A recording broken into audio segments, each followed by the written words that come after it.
Aujourd'hui, je voudrais partager le message sur l'Acte des Apôtres, chapitre 1, du verset 4 à 8. Je lis le passage.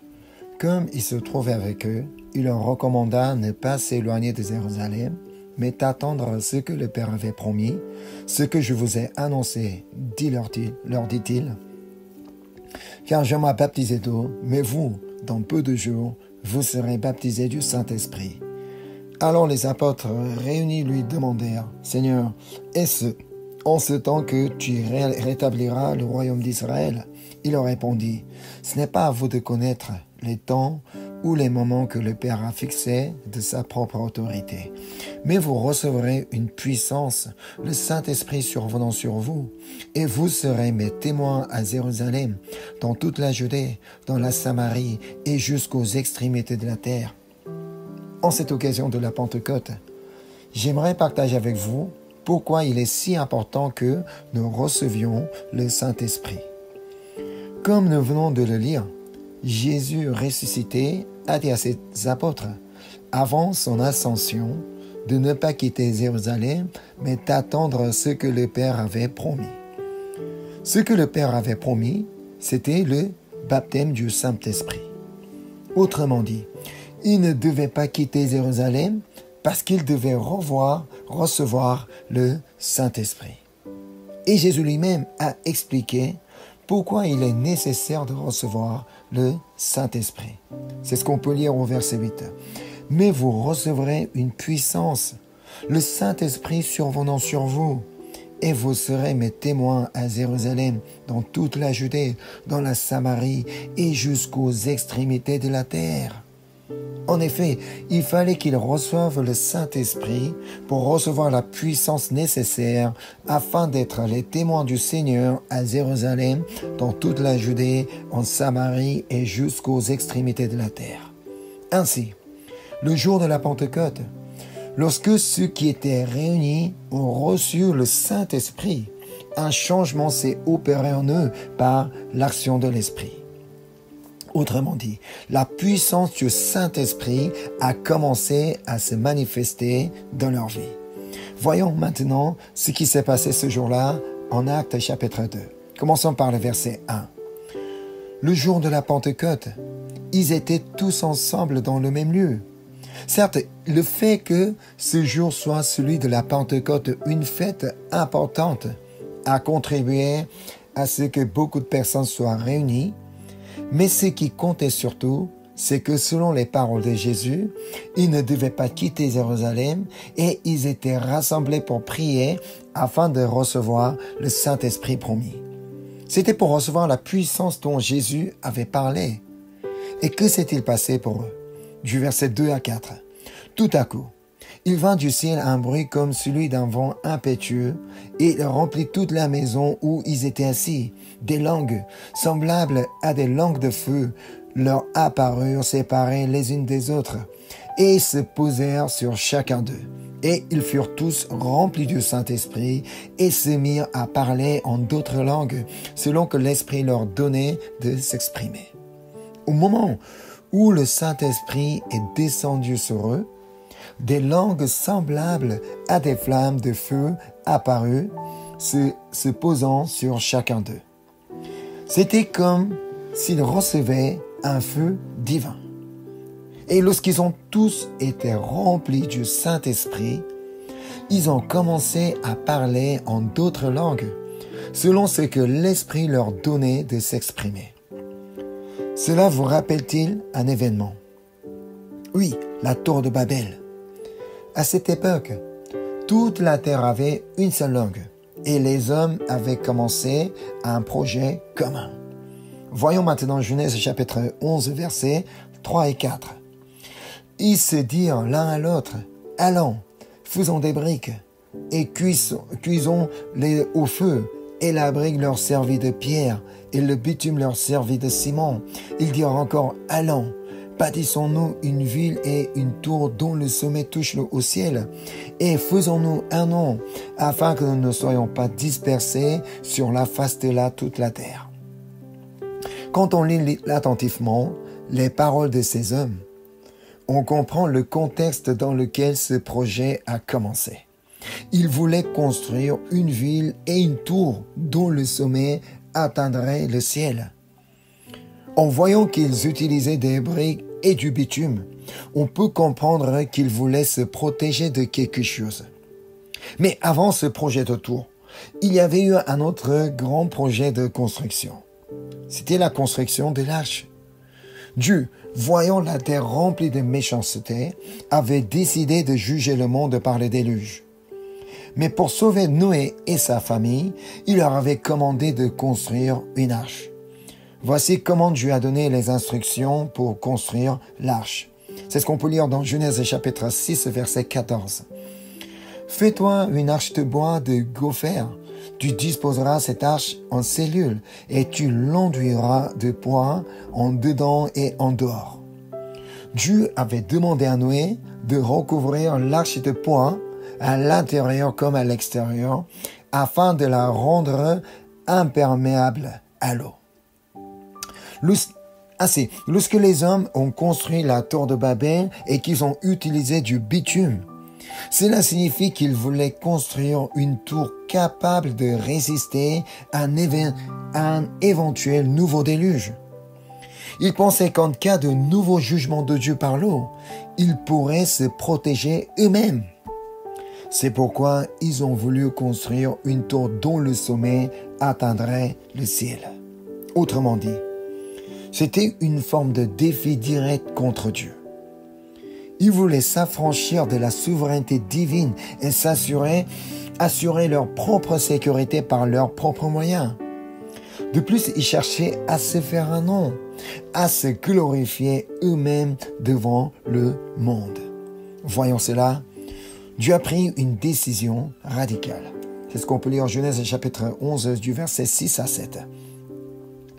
Et l'Éternel dit, « Voici, ils forment un seul peuple et ont tous une même langue, et c'est là ce qu'ils ont entrepris. Maintenant, rien ne les empêcherait de faire tout ce qu'ils auraient projeté. Allons, descendons et la confondons leur langage, afin qu'ils n'entendent plus le langage les uns des autres. » Ce qui est intéressant ici, c'est que Dieu dit, « Allons-y, descendons ». Cela signifie que la Trinité, le Père, le Fils et le Saint-Esprit est intervenu ensemble dans cet événement. Dieu le Père, Dieu le Fils, Dieu le Saint-Esprit sont descendus ensemble à la tour de Babel et ce jour-là, les langues des hommes ont été confondues. Ainsi, au verset 9, on lit « C'est pourquoi on l'appela du nom de Babel, car c'est là que l'Éternel confondit le langage de toute la terre, et c'est de là que l'Éternel les dispersa sur la face de toute la terre. » Le jour où le Dieu trinitaire a agi, les langues de tous les hommes se sont divisées. Selon leur langue, ils ont été dispersés sur toute la surface de la terre. C'est pour cela que plus tard, lorsque les Occidentaux sont arrivés sur le continent américain, il y avait déjà des peuples autochtones qui y vivaient. Il en était de même en Australie, en Nouvelle-Zélande et dans d'autres îles. Des habitants s'y trouvaient déjà. Dieu les avait dispersés là pour qu'ils y vivent.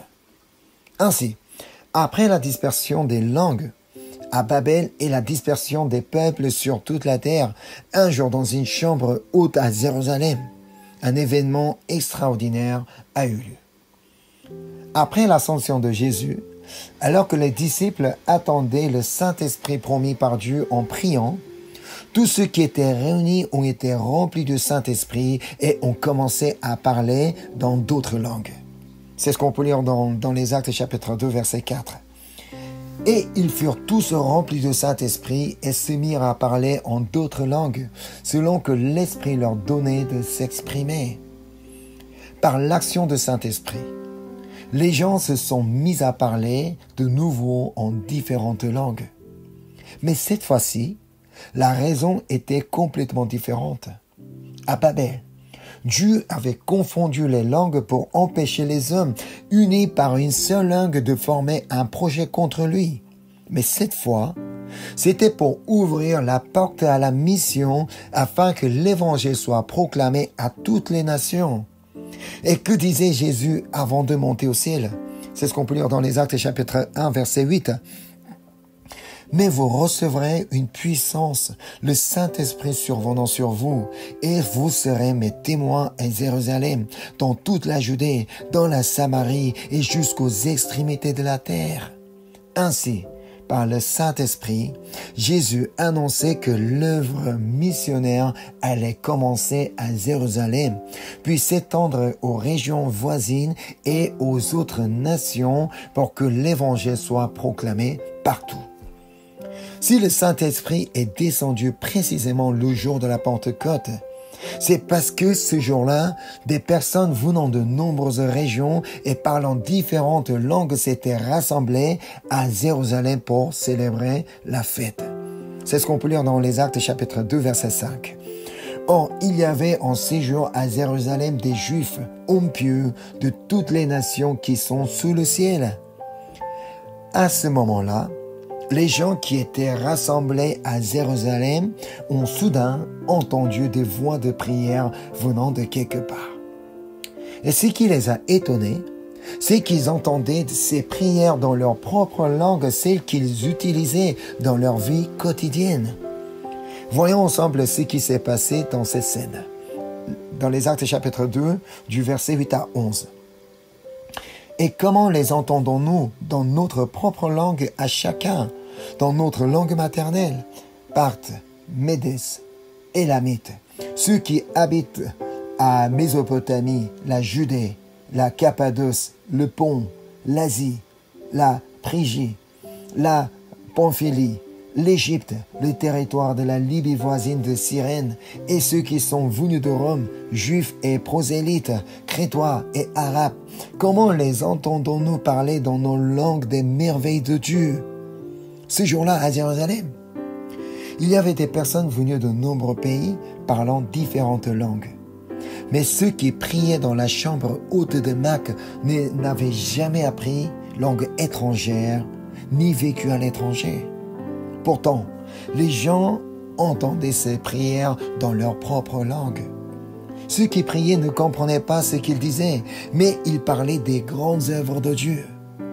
Autrement dit, ils étaient en train de louer Dieu et de rendre grâce pour les merveilles qu'il avait accomplies. C'est pourquoi tous ceux qui écoutaient étaient profondément étonnés. Ainsi, ceux qui avaient reçu le Saint-Esprit sont devenus, comme Jésus l'avait annoncé, ses témoins ce jour-là à Jérusalem. Avant de recevoir le Saint-Esprit, Pierre avait renié Jésus par peur des hommes. Mais après avoir été rempli de l'Esprit, il s'est levé avec courage et a commencé à proclamer la parole de Dieu devant la foule. Si l'on lit le discours de Pierre dans Actes chapitre 2, versets 14 à 36, on comprend qu'il parlait maintenant avec la puissance du Saint-Esprit. Il expliquait comment les paroles de prophète s'étaient accomplies en Jésus point par point. Et il pouvait le faire parce que l'Esprit Saint était venu sur lui. Jésus avait expliqué le rôle du Saint-Esprit de la manière suivante. Dans l'évangile de Jean, chapitre 14, verset 26. Mais le Consolateur, l'Esprit Saint, que le Père enverra en mon nom, vous enseignera toutes choses et vous rappellera tout ce que je vous ai dit. Ici, on voit que Jésus appelle le Saint-Esprit le Consolateur, un mot grec parakletos. Ce mot a plusieurs significations. Tout comme le mot consolateur ou défenseur, il désigne quelqu'un qui protège, qui accorde la grâce, qui réconforte et qui aide. Cela signifie donc que le Saint-Esprit qui est venu en nous est celui qui nous protège, nous assiste et nous réconforte pour que nous puissions vivre en tant que témoins de Jésus. Ainsi, le Saint-Esprit qui habite en nous est celui qui nous enseigne toutes choses pour que nous puissions vivre comme témoins de Jésus. Il nous rappelle également tout ce que Jésus a dit. Un témoin, C'est une personne qui a vu ou entendu un fait directement et qui peut en témoigner. C'est pourquoi dans sa prédication, Pierre a dit ces paroles. Dans les Actes chapitre 2, verset 32. C'est ce Jésus que Dieu a ressuscité. Nous en sommes tous témoins. Pierre avait été témoin de la mort et de la résurrection de Jésus. Il pouvait donc attester de ces événements en tant que témoin direct, parce qu'il était là sur place. Mais nous, aujourd'hui, nous n'avons jamais vu la mort ni la résurrection de Jésus de nos propres yeux. Pourtant, nous croyons fermement que Jésus est mort et qu'il est ressuscité. Nous n'avons pas non plus vu de nos yeux les miracles que Jésus a accomplis, ni les nombreuses guérisons qu'il a réalisées. Et pourtant, nous croyons que tout ce qui est rapporté dans les évangiles est vrai. Jésus a fait des miracles et qu'il a guéri beaucoup de malades. Nous en croyons. Ce qui rend cela possible, c'est que le Saint-Esprit qui vit en nous nous enseigne toutes choses. Il nous aide à croire les vérités écrites dans les Écritures et il en rend lui-même témoignage à notre esprit. Et Jésus lui-même nous l'a dit dans l'Évangile de Jean chapitre 15 verset 26. « Quand sera venu le Consolateur, que je vous enverrai de la part du Père, l'Esprit de vérité qui vient du Père, il rendra témoignage de moi. » Comme je l'ai partagé dimanche dernier, si nous pouvons croire et confesser que Jésus est notre Seigneur, c'est uniquement grâce à l'aide du Saint-Esprit. Si nous croyons que Jésus est l'alpha et l'oméga, c'est aussi parce que le Saint-Esprit nous aide à le comprendre. Si nous croyons que Jésus est tout-puissant, c'est encore par l'œuvre du Saint-Esprit en nous. Car c'est lui qui est venu habiter en nous et qui rend témoignage de Jésus. C'est pourquoi dans 1 Corinthiens chapitre 12 verset 3, il est écrit « Et que nul ne peut dire « Jésus est le Seigneur » si ce n'est par le Saint-Esprit. » Si aujourd'hui nous nous rassemblons pour adorer et que nous appelons Jésus Seigneur, cela signifie que nous avons tous reçu le Saint-Esprit. Car si ce n'est par le Saint-Esprit, nous ne pouvons pas dire que Jésus est le Seigneur. Puisque nous avons tous reçu le même esprit, nous avançons naturellement dans la même direction avec un même but. Ce but, c'est de vivre comme témoin de Jésus. Et notre direction, c'est Jésus-Christ lui-même. Ce n'est que lorsque nous sommes remplis du Saint-Esprit que nous pouvons vivre selon ce but et avancer vers le Christ.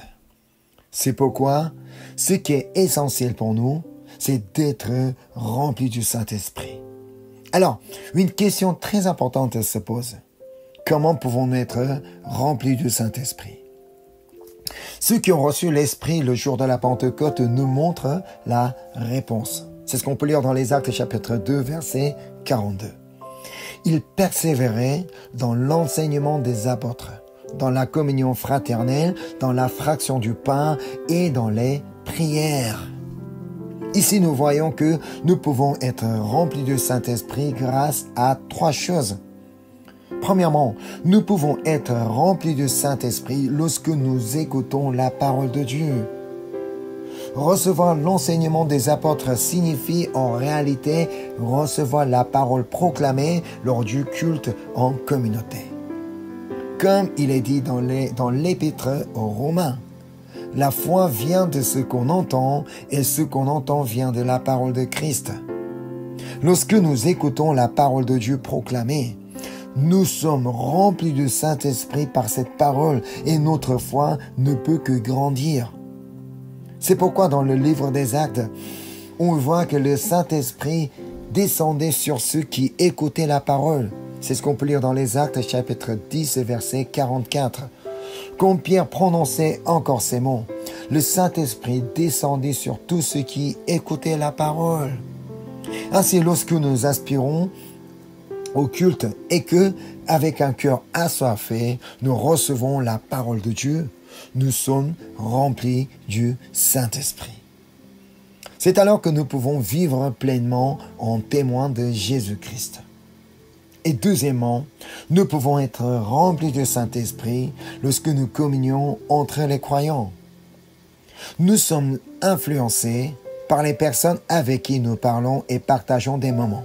Par exemple, si nous passons du temps avec quelqu'un de toujours positif et joyeux, nous finissons naturellement par devenir nous aussi plus positifs et joyeux. À l'inverse, si nous passons du temps avec quelqu'un de toujours négatif et sombre, nous pouvons être affectés de la même manière de devenir négatifs nous aussi. C'est pourquoi le Seigneur a dit que nous sommes le sel et la lumière du monde. En tant que chrétiens, nous devons avoir une bonne influence sur qui nous écoute, qui écoute nos paroles et sur ceux qui voient notre conduite. Lorsque nous sommes en communion avec une personne remplie du Saint-Esprit, nous recevons aussi son influence.